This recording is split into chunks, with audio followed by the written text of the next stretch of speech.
Hello everyone, this is Konge Machinima, and today I'm going to do my first WoW Machinima tutorial for how you can use the private server RPheaven in order to really improve on the quality of your own machinimas. I've already talked about RPheaven before, I've made a few videos about it, I've used it in my own machinimas, and I've made an introduction video to it on my channel. And basically RPheaven is a private server that is primarily meant for roleplay.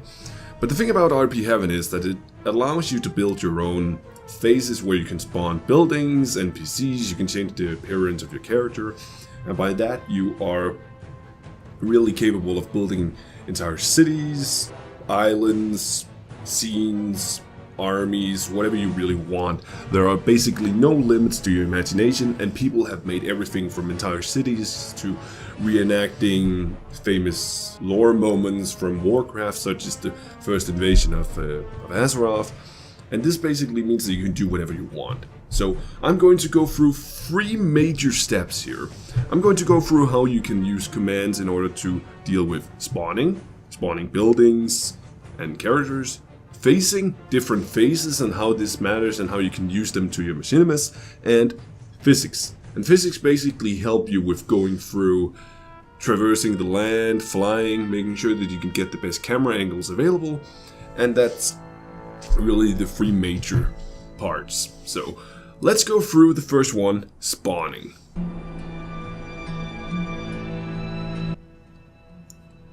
So now we're inside RPheaven and we have reached our own private phase. And the thing about phases is that you have your own phase, and then there are a lot of other phases that other players have. And in your own phase you can spawn whatever you want. You can spawn NPCs, items, buildings, and even effects such as Fellfire or whatnot. And there are 2 major ways to do this. First of all, say you want to spawn an NPC. You would want to type in a command that spawns the NPC, and really that's the way RPheaven works. You use commands in order to spawn and change things in World of Warcraft. So by going in and pressing LO creature, you're basically searching for a specific creature or an NPC that you want to be spawned in your own phase. And by doing that, you can press in whatever you want to search for. You can search for lore characters such as Deathwing or Thrall, or you can search for well-known races such as Draenei, and then a bunch of Draenei will pop up, or even small critters or things like Murlocs. And since we're in Karabor in Shadowmoon Valley, we're simply going to search for a Draenei. So LO creature Draenei. And once you've done this, an entire list will appear of different types of Draenei NPCs.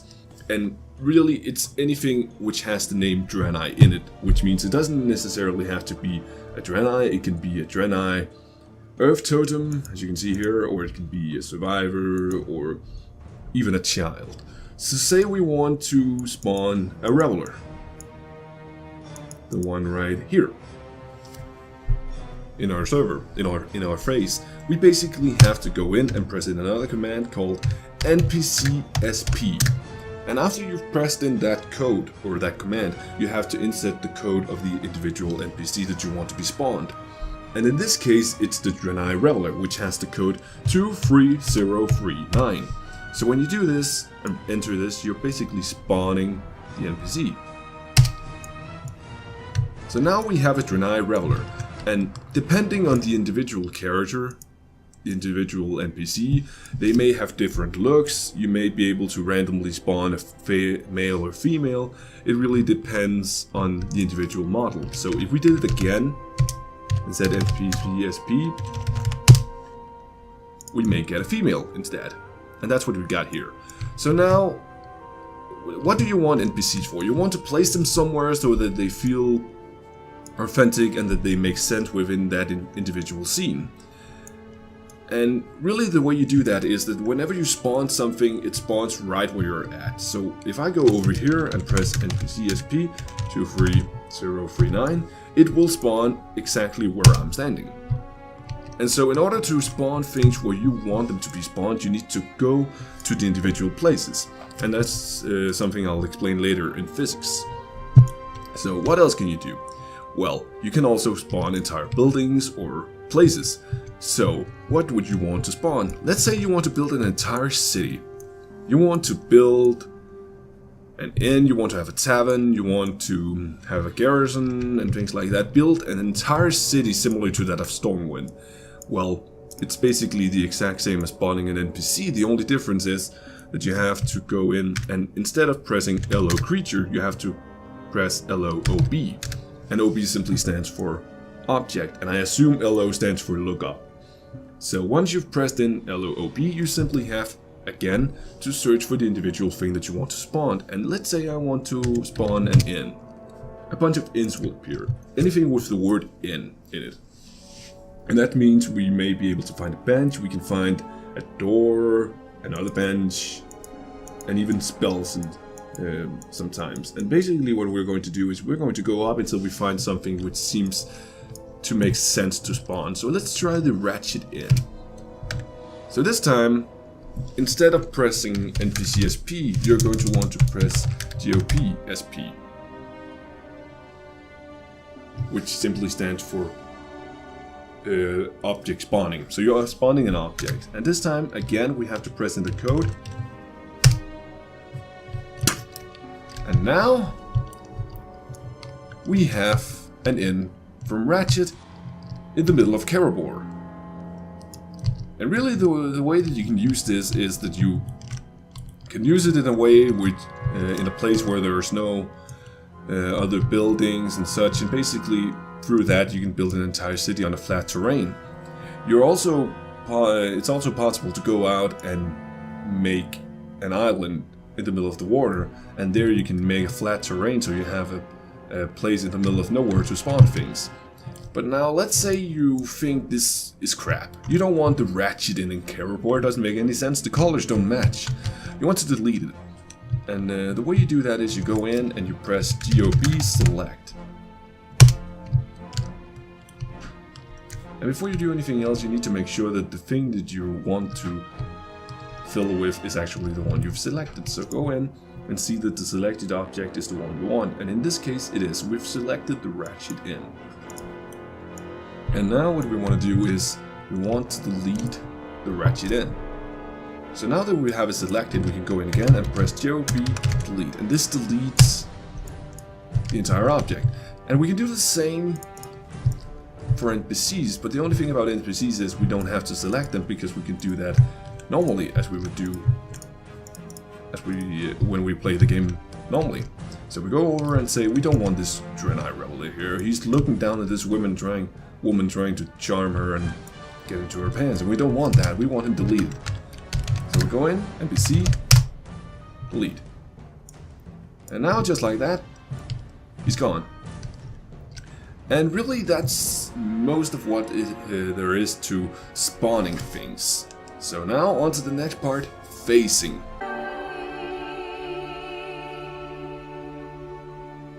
Alright, so facing is probably one of my favorite parts about this.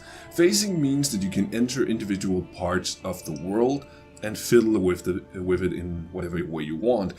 What we did before was that we were in our own phase and we were spawning objects, but this is only possible in our own phase or in a phase where you're collaborating with other players. For the most part, when you go into other phases, it's not possible to change things. In the main phase, the one that you log in right away, there are NPCs everywhere just like normal. But when you enter individual phases, the NPCs disappear. There are no NPCs, there's simply the world. And this allows players to more easily fiddle with places where there may be high-level NPCs that would usually kill you. And that means that I can go in and make a new base out of Hellfire Peninsula without having to fear getting killed by Archimonde. But it also allows me to go into different types of phases. So first of all, there is the command RPList.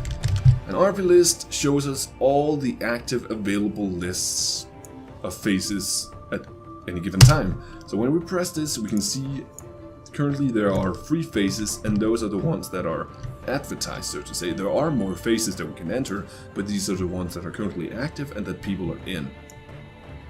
So what do we want to join? We can just press on the phase and they will appear. So now we're pressing on face 86. And we're appearing in the middle of the face where the player or the owner of the face wants us to appear. And in this case, it's right in the middle of the city. And depending on how large the face is, it's going to take a long time to spawn everything. As you can see, this face is really well decorated, which means that it's going to take forever to get everything ready. And now we're in an entire city, which has been customly made. All the buildings have been placed, even the road has been placed. Everything here is individually placed and made sure so that the entire face makes sense and that it looks really neat. And this is really where most of the population would normally roleplay. Not just on this face, but in different faces in general. And you can join a lot of different faces. You don't have to just go through the RP list. One thing you can do is you can press in PH join, and then you can just type in a random number. And the number represents the number of the face, and that means that sometimes you're going to press in a number that doesn't exist, or a face that is restricted, or just completely empty with nothing in it. But I have a list here of different faces you can join, and let's say you want to just look through the faces. You can just go from 1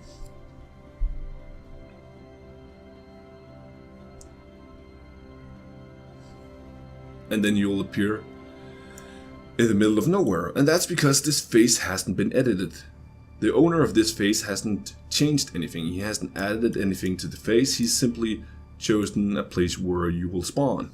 But some faces are more decorated, and basically going through the list by going through 1, 2, 3, 4 and so on, eventually you will find a face that is decorated and that you can use for machinima purposes.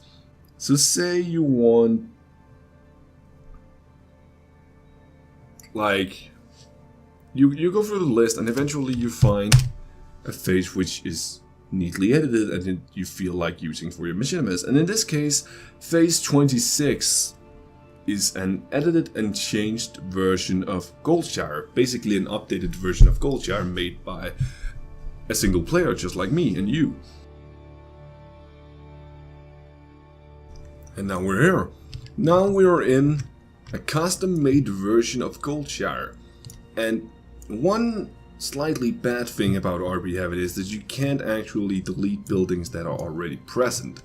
You can only add more stuff to it. And so this player here that made a custom made version of Goldshire basically added buildings everywhere, and from what I can see he added a wall here too, and he added some more items here and there. And if I recall correctly, there's also a tower here with a statue, and also a garrison somewhere, and even a church or a cathedral if I remember correctly. And so basically this is really what you do. You can also make your own face, which is also possible, but I'm not going to go through that because again, this is something that is basically explained by almost every other tutorial. I'm going to explain some neat commands and how you can use them to improve your machinima making. So now on to the third step, which is physics.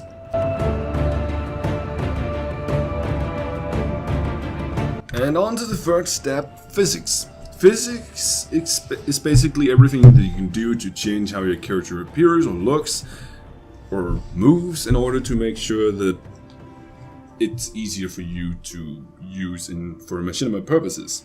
In some machinimas, such as Tales of the Past 3, the creators of those machinimas have used both WoW model viewer, but have also used characters from within the actual game in order to make different shots.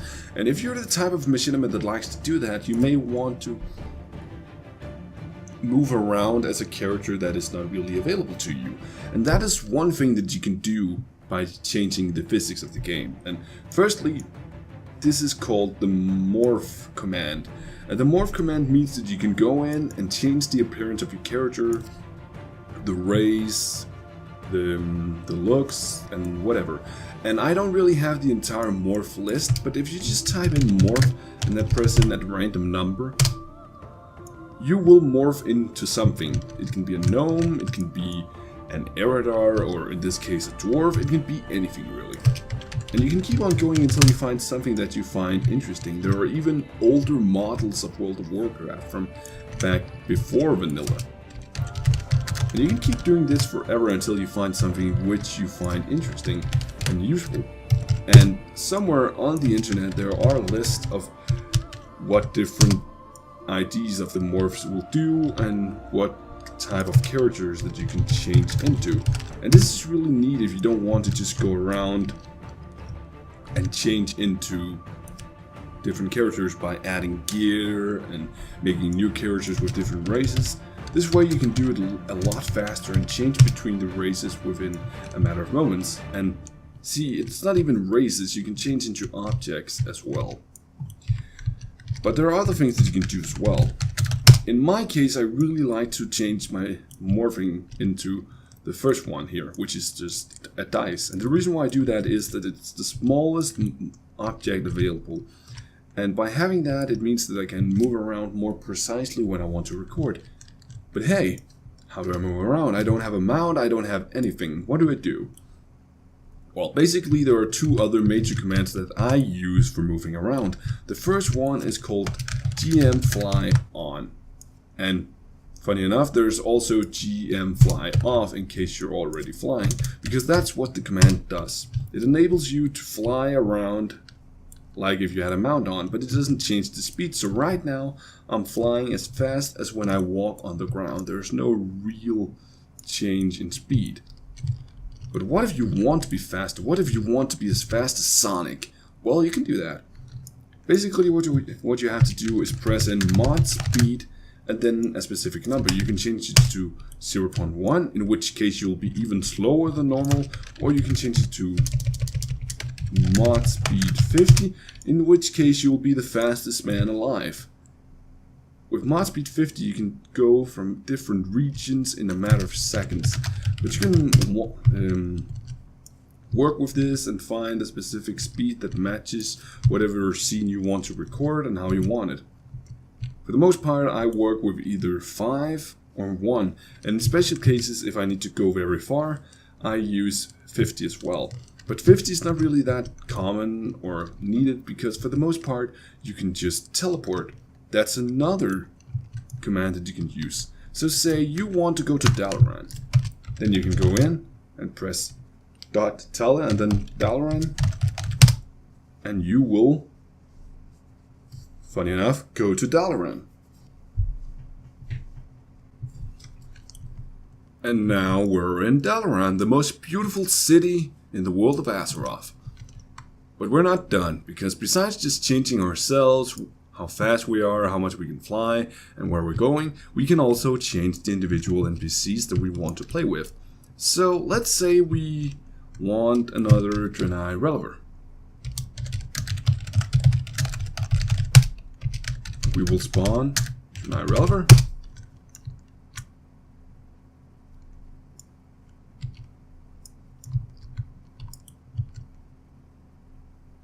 And by doing that, and after we've done that, we can change individual things about the Draenei Relever in order to make him dance, make him larger, or change the location of him. And by doing that, before you do that, you can go in and press NPC. And when you've done that, there will come an entire list of things showing you what you can change about the NPC. So you can change an emote, which you will be doing over and over and over again, called permanent emote. Or you can change the scale of him, you can make him whisper things, you can make him go somewhere. You can change a lot of things about him. You even change facts about him. So, let's say we want a giant Draenei in the middle of Dalaran. Well, then we'll go in and press NPC scale and put it up to 5. The maximum is 5. And now, you have a giant ass Draenei Reveler in the middle of Dalaran. Of course, for larger NPCs, they will become even larger when you change the scale of them. But let's say you also want him to make an emote. You can do that as well. You go in, press NPC, permanent emote, and then you press in a certain number. And over time, you'll find out that, alright, the emote number 3 is a greeting, while 10 is dancing. So now you have a giant ass Draenei Reveler in the middle of Dalaran just dancing around. And really, for the most part, that's all there is to it. You can do a lot of very weird and odd things with RPheaven, but if you really put some time into it, work with it and change things, you can make some really awesome scenes that are usable for machinimas, and it can really save you a lot of time in case you want to make custom areas, which would, with WoW Model Viewer, take forever. So, thank you for watching, everyone, and I can't wait to show you guys what I have in store and what I'll be showing and publishing very, very soon.